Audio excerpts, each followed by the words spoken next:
आप अपने शरीर के साथ जो करना चाहें करें, कृपा करके दूसरे के शरीर के साथ ना करें। ऐसा नहीं कि दूसरे के शरीर के साथ करना कुछ बुरा है, लेकिन अभी दूसरे शरीरों की इतनी तैयारी नहीं है। मेरे साथ करें तो बहुत हर्जा नहीं है, लेकिन किसी और के साथ ना करें। अपने शरीर के साथ पूरा करें। हवा में घूंसे चला लें, उससे भी हिंसा उतनी ही निकल जाती है जितना किसी को मारने से निकलती। जुंग के पास एक आदमी को लाया गया जो बहुत परेशान था और अपने दफ्तर जाना बंद कर दिया था, डर गया था, घबरा गया था इस बात से कि उसका मन हमेशा अपने मालिक को जूता निकाल के मारने का होता। तो उसने जूते ले जाने बंद कर दिए दफ्तर के, पता नहीं किसी क्रोध के क्षण में जूता निकाल ले और मार दे। जब जूता बिना पहने दफ्तर गया तो स्वभाव था, हिंदुस्तान में होता तो चल जाता, हम समझते कि कोई साधुता आ गई, सरल हो गया।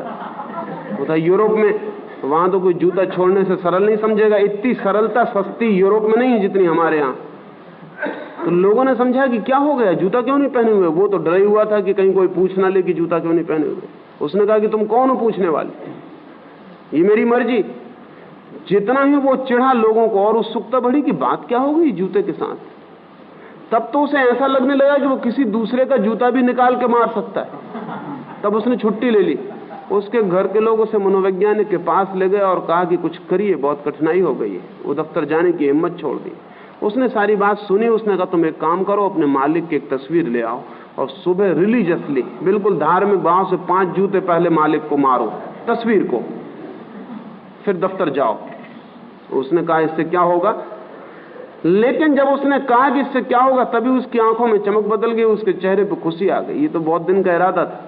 उस मनोवैज्ञानिक ने कहा तुम इसकी फिक्र न करो कि क्या होगा, तुम तो 5 जूते मारना शुरू करो। वो आदमी 5 जूते मारा। 15 दिन के बाद उसे मालिक पर दया आने लगी, उसी मालिक पर। और मन में वो सोचने लगा कि बेचारे को पता भी नहीं कि रोज सुबह 5 जूते खा रहा। मालिक भी हैरान हुआ क्योंकि उसका सारा व्यवहार बदल गया।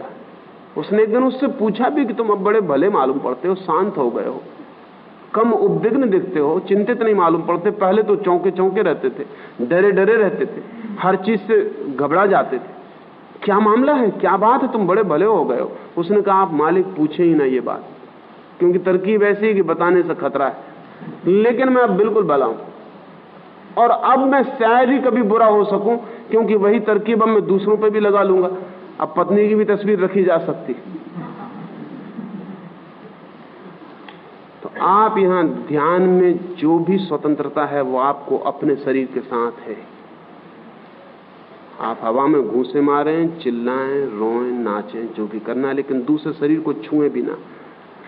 छूने के कई और नुकसान भी हैं। आप मार देंगे किसी को एक घूंसा, इससे कुछ बहुत हर्जा नहीं हुआ जाता और जो ध्यान कर रहा है उसे पता भी नहीं चलता। लेकिन आपके शरीर का स्पर्श और उसके शरीर का स्पर्श, आप दोनों की विद्युत में बाधा पड़ जाती है। आपके शरीर में दोनों में जो विद्युत पैदा होती है उसको नुकसान पहुंचता है। वो नुकसान गहरा है, इसलिए छूना ही नहीं है। और जब कोई साधक गिर जाए तब भी उसे नहीं छूना है, उसे अपने आप उठने दें, आप उठाने की कोशिश ना करें।